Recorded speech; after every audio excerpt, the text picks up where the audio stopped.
देखिए छात्रों, मैं आज फिर प्रेजेंट परफेक्ट का बहुत शानदार रूल और इरर लेके आ रहा हूँ जो आपके हर कंपटीशन में काम आएगा। मैं बार बार बोल रहा हूँ कि स्ट्रक्चर के साथ साथ डिफिनेशन रहना बहुत ज़रूरी है। जैसे मैं यहाँ बोल रहा हूँ, एक्शन कार्य दैट इज कंप्लीटेड, जो पूरा हो गया है, इन पास्ट, जो भूतकाल में काम पूरा हो गया है, but definite time is not fixed, लेकिन निश्चित समय निर्धारित नहीं है, तब प्रेजेंट परफेक्ट का प्रयोग होता है। यानी प्रेजेंट परफेक्ट का आप देख लिए कि हमेशा काम पास्ट में पूरा हो रहा है, लेकिन रिलेशन प्रेजेंट से है। वक्ता का, करने वाले का अनुभव पास्ट से है, लेकिन अनुभव का दिलचस्पी जो है वर्तमान से जुड़ा हुआ है। तो यदि ऐसा रहता है कि काम भूतकाल में पूरा हो गया है लेकिन समय निश्चित नहीं है, तो प्रेजेंट परफेक्ट का प्रयोग होता है ऐसे वाक्यों में दिस मॉर्निंग, आज सुबह, this day, this week, this month, this year जैसे शब्दों का प्रयोग होता है। यह इसलिए इम्पोर्टेंट है कि यह तो this morning, this day, this week का प्रयोग प्रेजेंट परफेक्ट में हो रहा है। इन शब्दों का प्रयोग पास्ट इंडिफिनिट में भी होता है। आप दो में से कहीं भी आराम से लगा सकते हैं। इन शब्दों का प्रयोग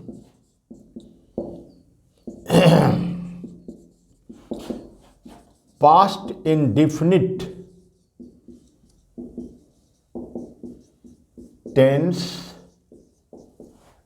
में भी होता है। अब जरा गौर से देखिए, इसलिए यह महत्वपूर्ण है। अब भूतकाल में काम समाप्त हो गया है लेकिन समय निश्चित नहीं है। मान लीजिए हम कहते हैं कि उसने इस सप्ताह दिल्ली गया है, he has gone to Delhi this week, लेकिन दिस वीक में जो सोमवार है, संडे है, मंडे है, ट्यूसडे है, फ्राइडे है, उसका वर्णन नहीं है। उसी तरह से दिस मंथ, तो दिस मंथ में जनवरी, फरवरी, मार्च, अप्रैल, उसका वर्णन नहीं है। दिस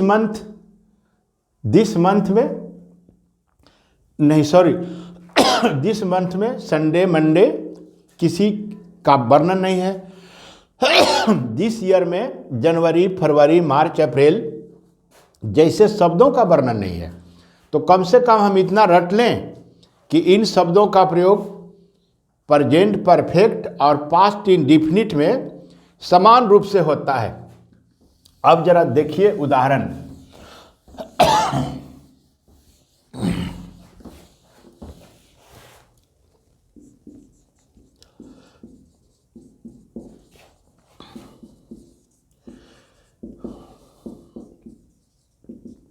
देखिए, यह हमारा सही है।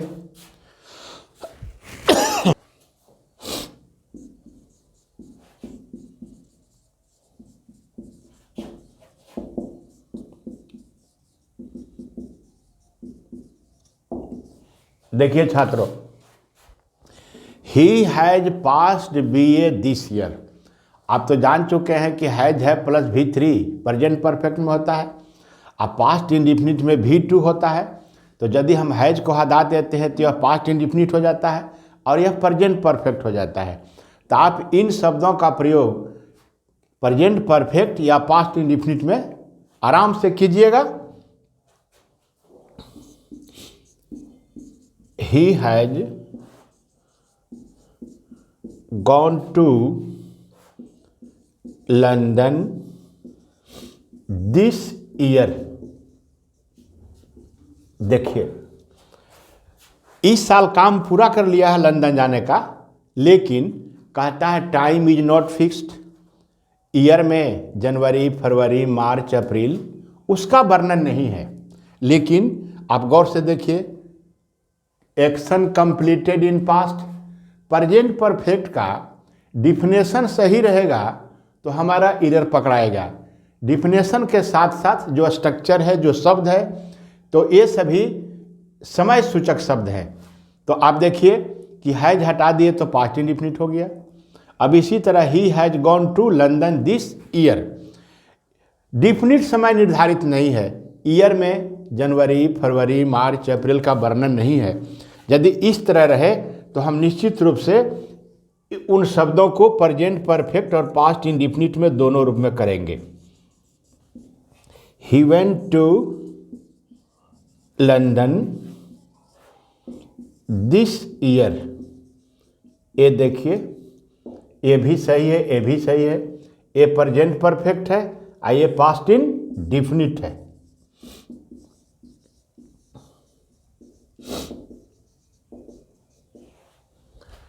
चलिए, यह रूल क्लियर हो चुका है। अब फिर देखिए, हम इसके पहले एक वाक्य बोले थे कि he is not home at. आपके सीजीएल में यह प्रश्न आया है, एक बार स्टेनो में भी आया है। तो आप देखिए, यह देखने में तो लगता है कि बिल्कुल गलती है।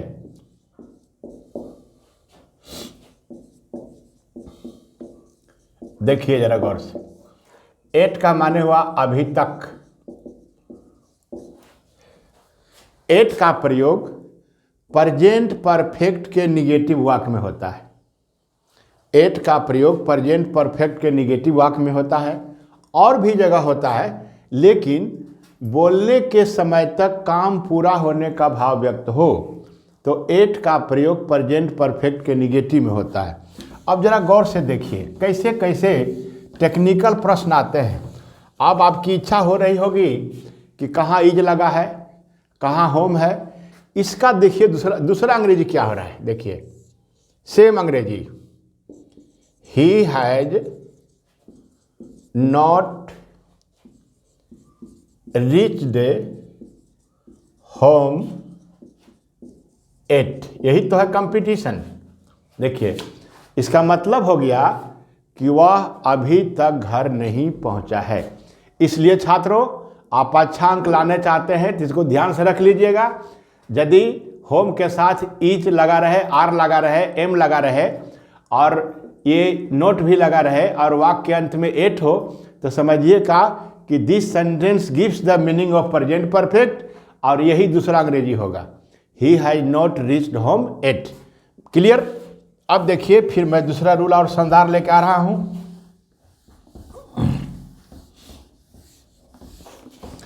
तब आपको अंत में बताएंगे कि प्रेजेंट परफेक्ट और प्रेजेंट परफेक्ट कंटिन्यूअस में क्या अंतर है। सिंस और फॉर का प्रयोग प्रेजेंट परफेक्ट में भी होता है और प्रेजेंट परफेक्ट कंटिन्यूअस में भी होता है, और ज़बरदस्त एरर आता है। उसके लिए इंतजार करते रहिएगा नेक्स्ट वीडियो का। अभी मैं कुछ और रूल क्लियर कर रहा हूं।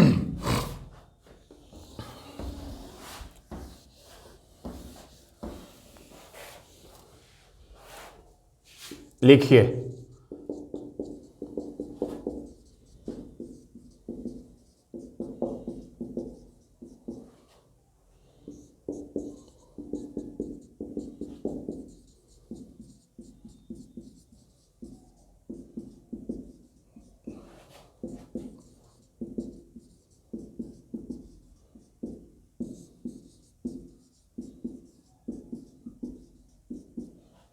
देखिए छात्रों, this is the first time, this is the second time, this is the third time, this is the fourth time, और दिस का स्थान पर दैट भी लगेगा, that is the sixth time.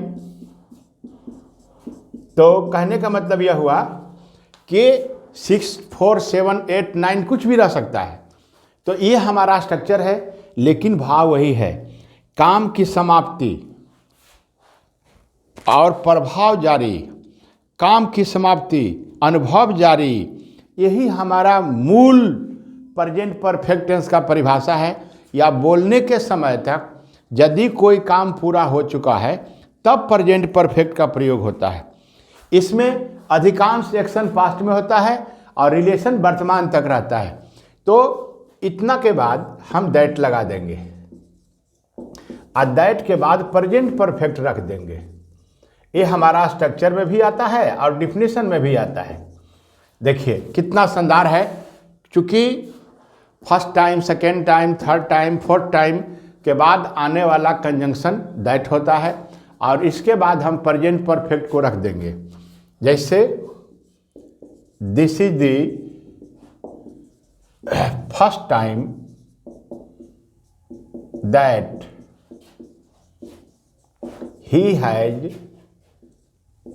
he has insulted you। देखिए इसका हिंदी देखिए, यह पहली बार है कि उसने तुम्हें अपमानित किया है। तो इस स्ट्रक्चर के बाद हम प्रेजेंट परफेक्ट रखेंगे। This is the second time, this is the second time that I have seen this film। देखिए इसका हिंदी हुआ कि यह दूसरी बार है कि मैंने इस फिल्म को देखा है। तो ये छात्रों हमारा स्ट्रक्चर है। देखने का प्रभाव देखने वाले पर अभी भी जारी है, लेकिन देखने का काम पूरा हो चुका है। अब देखिए एक और सुंदर एडवर्ब का रूल दे रहे हैं, नोट में लिखिएगा। ऐसे वाक्यों में वंस, ट्वाइस, ट्वाइस मैंने 2 बार, थ्राइस, 4 टाइम्स 4 बार, सेवरल टाइम्स जैसे शब्दों का प्रयोग प्रेजेंट परफेक्ट टेंस में होता है। जैसे देखिए this is the first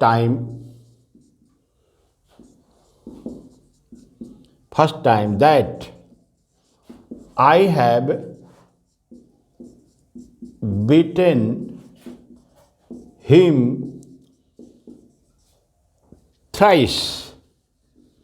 beaten him thrice देखिए ऐसे ही प्रयोग होता है। यह पहली बार है कि मैंने हिम को 3 बार पीट चुका हूं। तो आपको ये सारे एकदम बहुत बहुत इंपॉर्टेंट स्ट्रक्चर है, आपको याद रखना है। जैसे यह स्ट्रक्चर याद रखना है, फिर once, twice, thrice, 4 times, several times. इस स्ट्रक्चर में भी वंस, ट्वाइस, थ्राइस, 4 टाइम का प्रयोग होगा और बिना इस स्ट्रक्चर का भी प्रयोग होगा। जहाँ ये सभी शब्द रहते हैं तो क्यों थ्राइस, क्योंकि एक्शन कहता है कि प्रेजेंट परफेक्ट का हम वही प्रयोग करते हैं जो भूतकाल में काम समाप्त हुआ हो लेकिन रिलेशन वर्तमान में जारी है। तो 3 बार यदि पीट चुका है तो 2 बार के पहले पीटने का काम तो भूतकाल में हो ना गया, भूतकाल में काम कंप्लीट हो ना गया। इसलिए इन शब्दों का प्रयोग प्रेजेंट परफेक्ट में होता है। यह पहली बार है कि मैंने हिम को 3 बार पीटा है।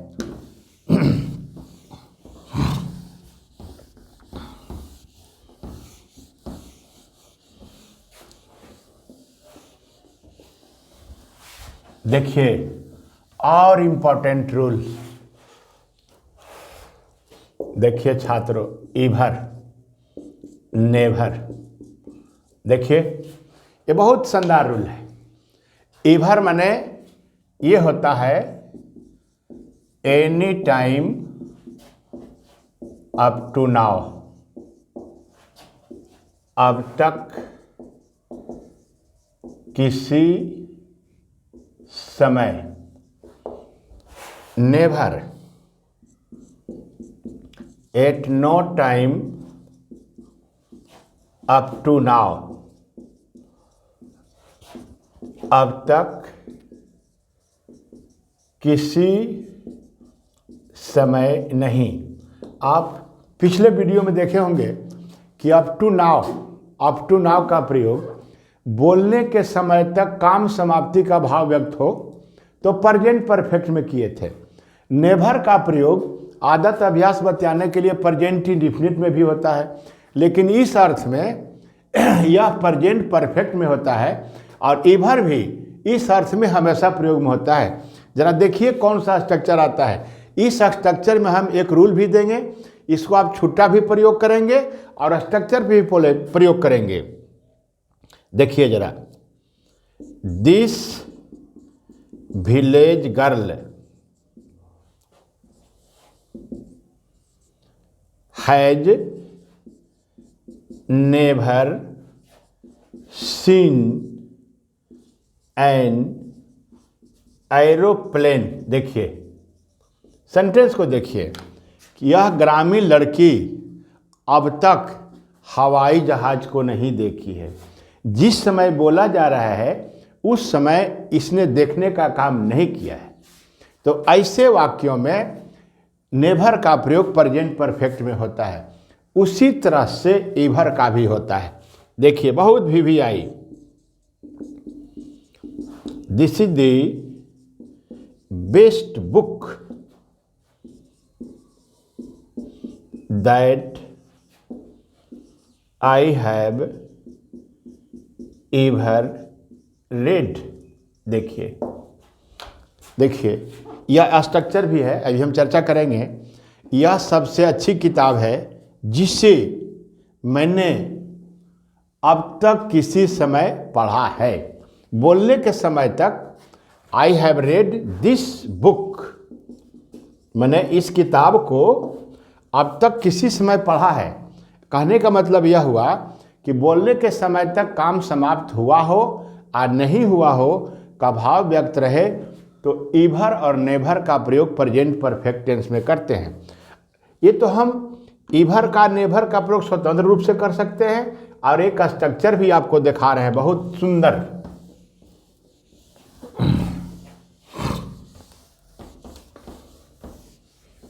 देखिए महाभिभियाई दिया हुआ है, subject plus verb, superlative, adjective plus noun plus that plus subject plus has have plus V3। बहुत भी आई है छात्रों। ऐसे वाक्यों में हम एवर और नेवर को भी प्रयोग कर सकते हैं, स्वतंत्र ढंग से भी कर सकते हैं। यह स्ट्रक्चर यह कहता है कि यदि किसी वाक्य में, स्ट्रक्चर को देखिए, he is the best boy. देखिए यहाँ ही सब्जेक्ट हो गया, इज वर्ब हो गया, और दी बेस्ट सुपरलेटिव हो गया, अब बॉय नाउन हो गया। अब हम कहना यह चाहते हैं कि इसके बाद यदि हम वाक्य रखेंगे तो दैट लगाएंगे। दैट यहाँ रिलेटिव प्रोनाउन का काम करेगा, आरपी रिलेटिव प्रोनाउन, क्योंकि सुपरलेटिव एडजेक्टिव प्लस नाउन के बाद दैट रिलेटिव प्रोनाउन आता है, चाहे नाउन यहाँ सजीव रहे या निर्जीव रहे। नियमतः सजीव के लिए हु आता है, निर्जीव के लिए व्हिच आता है, लेकिन यदि इस नाउन के पहले सुपरलेटिव रहे तो हमेशा दैट आता है। तो he is the best boy that I have ever seen. देखिए क्या शानदार है कि यह सबसे अच्छा लड़का है जिसे मैंने अब तक किसी समय देखा है। इसलिए आप एकदम खूब अच्छा से इसको समझ लीजिए और मैं एक दो सेंटेंस देता हूं।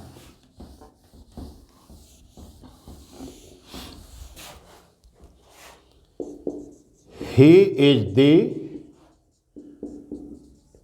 tallest man। देखिए वह सबसे लंबा आदमी है।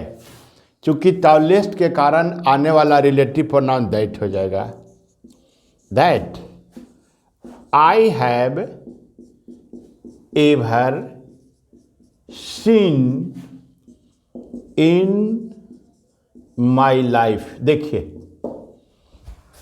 वह सबसे लंबा आदमी है जिसे मैंने अब तक किसी समय अपने जीवन में देखा है। इसी तरह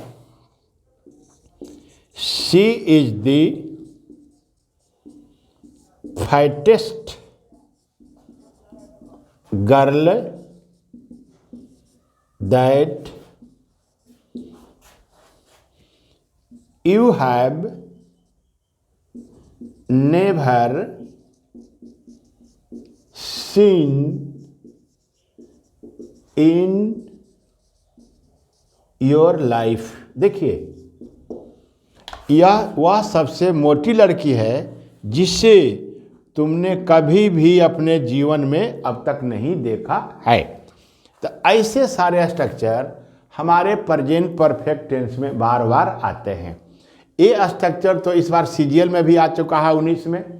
आप पन्ना उलट के देख सकते हैं, एक नहीं दो सेंटेंस आया है।